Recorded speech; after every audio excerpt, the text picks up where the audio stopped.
I want to talk to you about Connect Direct, which is a file transfer application. We will have a quick look at this. It's used by people to most by big organizations to transfer files, and some of these files contains really amount of money transfers. If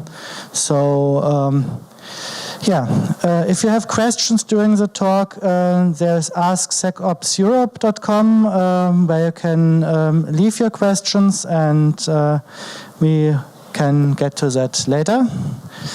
About me, my name is Hans Freitag. I'm a CEO and owner of a young company which is called Consphere.com, and I work with Connect Direct for various customers at an administrative level for about 15 years.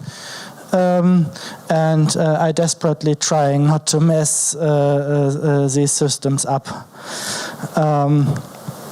About Connect Direct, it's a very old program. It's from the mid-80s. As I said before, it's used to transfer files from one computer system to another. One advantage is that it has a host implementation, which was the original cash cow from the original company who developed that tool.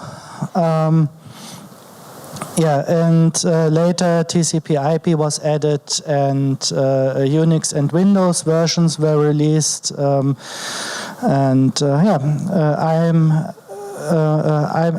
mostly in contact with the Unix version of Connect Direct. It's currently owned by IBM, which bought the previously owning company Sterling Commerce a few years ago. And IBM tells you, Connect Direct provides a security-hardened point-to-point file transfer.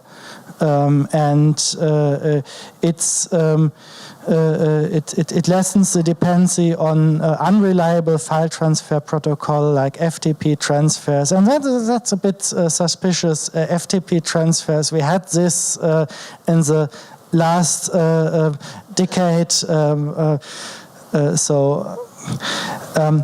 It's optimized for.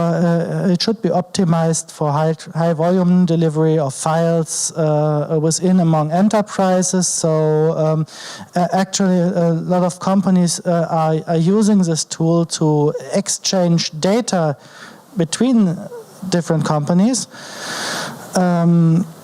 Which is very interesting, and there are whole networks of Connect Direct instances around there. So if you have access to Unix, you may have access to you may get access to a Connect Direct network, and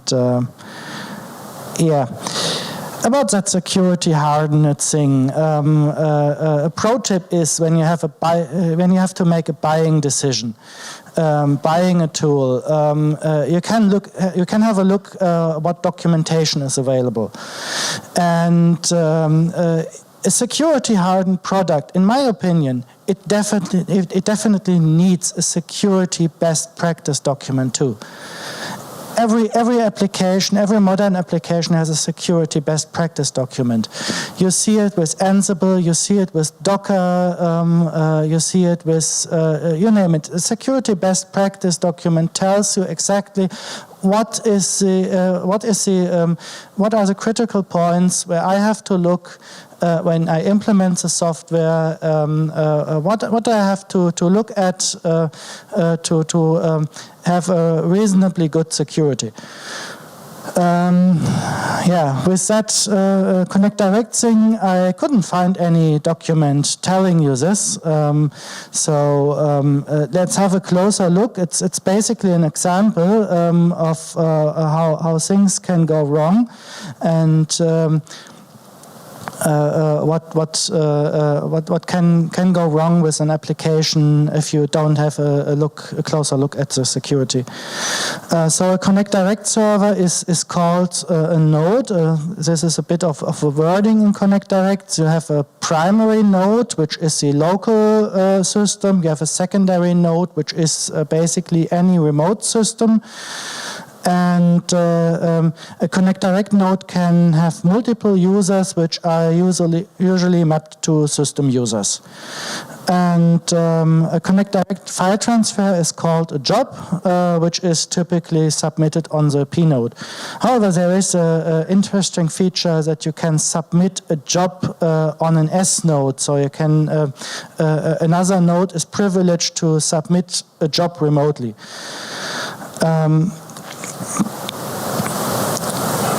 Yeah, before the installation, you find that Connect Direct for Linux is only available in 32-bit version. So best is you have to get a virtual machine which runs a very old, very 32-bit variant of Linux. You might keep that in mind to avoid compatibility issues. And the next thing you might recognize is that the encryption is provided by an option, which is called Secure Plus, and that must be installed separately. So if you install Connect Direct by default, it has no encryption at all. Which is a bit of a problem. We have 2018, encryption is around for a very long time, and we should take encryption as default. Installation can be done as user. This is what most companies do. They get an unprivileged user account, and then they start the installation. And at some point, you need to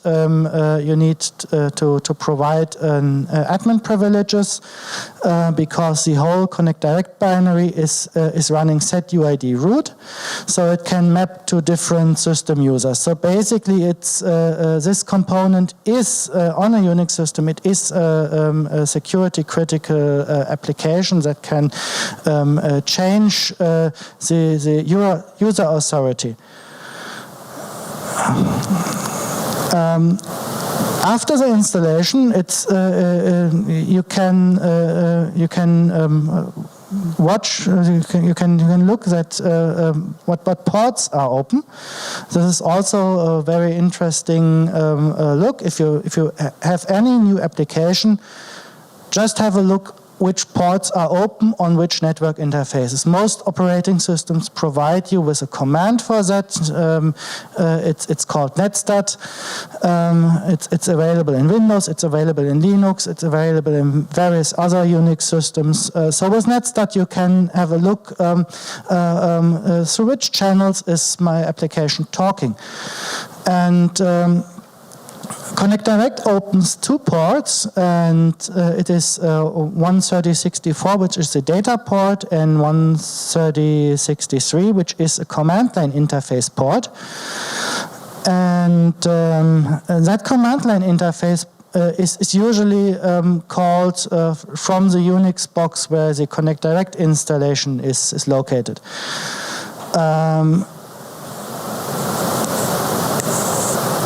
The next thing is that the command line interface port is opened on the public network interface by default.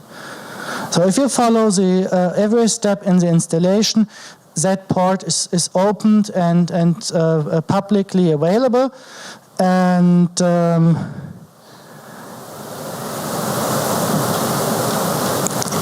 you can do very interesting things with that command line. You can obviously you can submit a job. It is handled as a background process. A job can transfer files, and a job can run system commands. For example, after a file is transferred, it can touch a flag file. This file is transferred. It can It can read the net map, alter the net map, so it can read the configurations, it can alter configuration files, it can do anything what you want. You can transfer a file, run a command to make it executable, execute it. No problem at all. You can use Connect Direct to execute code on remote system. It is a feature, and remote execution, as we all might know, it is always dangerous. So yeah, let's have a look at the node security of that thing. By default, nodes are not authenticated unless encryption is enabled. But actually, there is no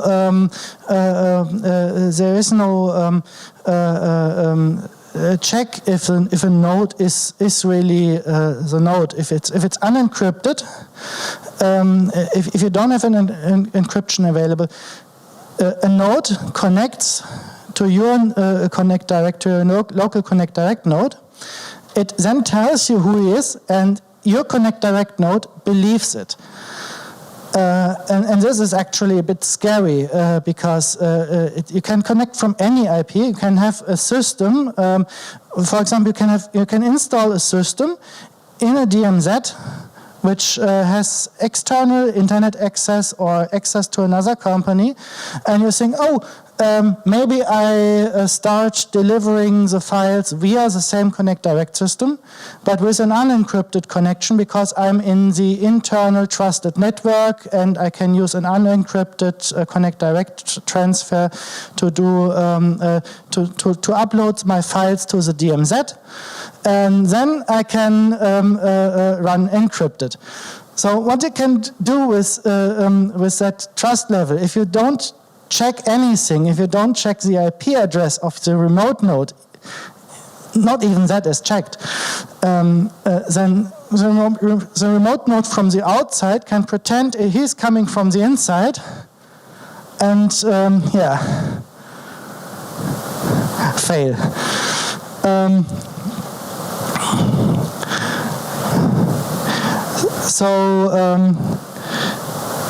Basically, the command line interface, I think I did something wrong here. It connects via 136.63. But this is a typo. But the TCP connection where the command line interface connects to doesn't transport the name of the user who has initiated the connection. But basically, how the software reacts is that it looks up at which user it is running, and if you are able to fake the user where it is running on, for example, you can install a complete operating system in a change root environment and type in any user you want. This is the easiest way. You can also reverse engineer the protocol, but that's not even necessary. So if the Connect Direct command line interface tells the Connect Direct server, I'm running with user, you name it, then the server believes that. Actually, there is some authentication which is done via a password database, but actually that password isn't changed very frequently by the users. So you can have a guess with the default password, and you can do a scan in the internet, getting some complaints from your provider and finding out which servers are actually running port 130.64 and 130.63 in parallel, and you will find a few with the default password and command line interface available. So one last line of defense is is a sys-ACL CFG, which prevents Connect Direct from mapping to a certain set of users. By default, it is only prevented. The default use setting is that only a user on the P node can be mapped to root. But actually, there are other users, and if you have an admin user who can who can escalate privileges on the system, then you are doomed. Most of Connect Direct application officers are not even aware of this file because it's not readable to normal users for various reasons. So you have to edit this file as root. And as soon as you can execute code on the system, you are doomed. There is another security feature which is called restricted directories. When you configure to which user the Connect Direct system can map to, you can also configure the directories where it can run scripts with a restricted shell, which can have bugs, which can have exploits. All the scripts that you are placing in the restricted shell area, the script itself can be badly designed. And so that they can modify files outside of the restricted shell area. And this is another problem, obviously from the user perspective, because it's not really good tested at all if administrations write scripts. So commands are executed by use of a restricted shell. You can configure upload and download directories. But if we learned anything from the latest NSA breaches, where you can download some backup files from AWS storages, you can figure out that someone will forget to configure these directories properly at some point. Another problem is that many companies do install Connect Direct with the same user that is later used to transfer data, which is a bad idea, because if you do that, you can exchange the binaries. If you do that and then you forget to set one directory, or you forget to enable a node for Secure Plus, you will run into problems. And don't forget, there are Connect Direct networks behind those setups. So if you have access to one Connect Direct node, you might have enough information to escalate the privileges until you get to the interesting Unix boxes with the interesting data on. And another thing is that also the user on which Connect Direct is installed can be guessed very easily. So try CD user, cdirect, Connect Direct. It's a good chance that you get one. So conclusion is, to me, Connect Direct isn't security hardened. You can do a secure installation by doing a container for the Connect Direct, put it into the DM set, do another container for the rest of the transfer, which is ideally it isn't using Connect Direct at all. There's a lot to mess up with, and lots of very bad defaults, and I haven't seen a single installation done right and done in a safe way. And what me wonders most is that there isn't happening anything yet considering the amounts of data and stuff that is transferred there. So let's go to the questions.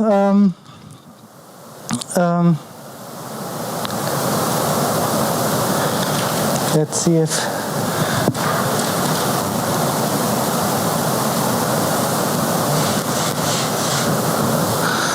so. If no one has questions, this is already it. Yeah, one. I have a question. Have you tried notifying IBM about this issue or any other party to have this issue fixed? Actually, it's not exactly one issue. Yes, I did talk to IBM, but the thing is, you have to rethink the whole development process of that software. At least you can start with building up a security best practices document. We are doing that in my company right now, there are even other IBM applications who have similar problems. Actually, it's in my opinion, the difficult thing is that you have to reinvent the process how IBM makes its software development to actually produce a software that has sane defaults, that is well tested, and that can be shipped at a higher rate, where you can have security fixes faster, and you have to get security in mind there. And it's also not the only application. There are schedulers around who have similar problems. And the whole Unix network has a few flaws.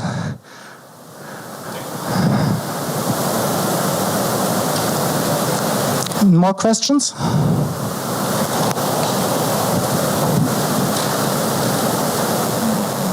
I can see no one, so yeah, thank you very much.